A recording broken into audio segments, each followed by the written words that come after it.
दर्द के नगमे सुनाने क्यों चले आए हो, दर्द के नगमे सुनाने क्यों चले आए हो, प्यार में रोने रुलाने क्यों चले आए हो।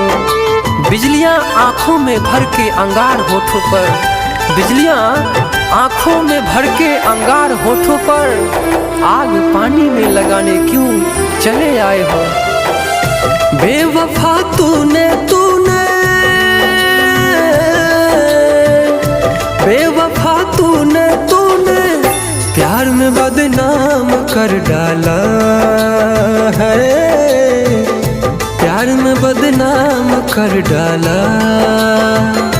चैन से जीने न दिया, चैन से मरने न दिया, चैन से जीने न दिया, चैन से मरने न दिया।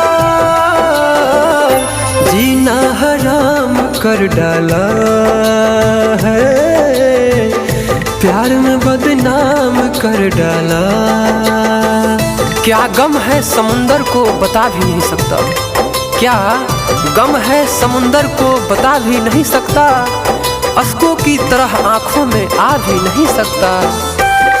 घर ढूंढते हैं मेरा रातों के पुजारी, घर ढूंढते हैं मेरा रातों के पुजारी, और मैं हूँ कि चिरागों को बुझा भी नहीं सकता।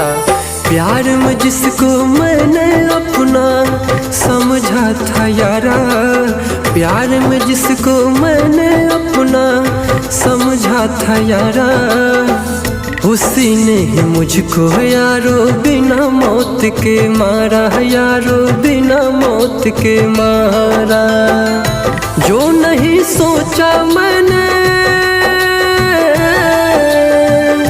जो नहीं सोचा मैंने, जो नहीं चाहा मैंने, उसने वो काम कर डाला है, प्यार में बदनाम कर डाला। तेरी तस्वीर को दिल में बसा लूं तो चले जाना, तेरी तस्वीर को दिल में बसा लूं तो चले जाना, चमन उजरा हुआ अपना सजा लूं तो चले जाना। महक तेरे बदन की जो हवाओं ने चुरा ली है, महक तेरे बदन की जो हवाओं ने चुरा ली है, उसकी खुशबू को सांसों में बसा लूं तो चले जाना। तेरे गम में ही पीता हूँ, पी पी के रोता हूँ, तेरे गम में ही पीता हूँ, पी पी के रोता हूँ।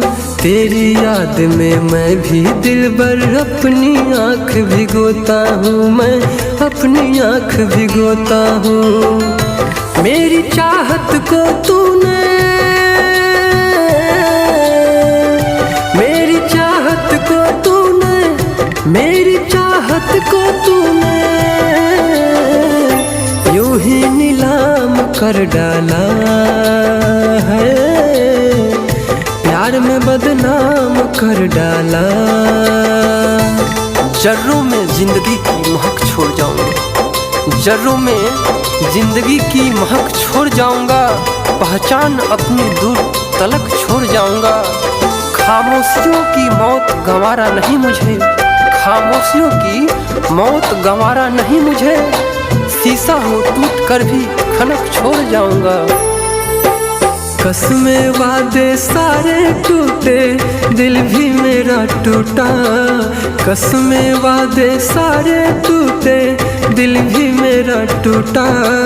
जिस दिन से ठुकराया तूने मेरा नसीबा रूठा, रब्बा मेरा नसीबा रूठा।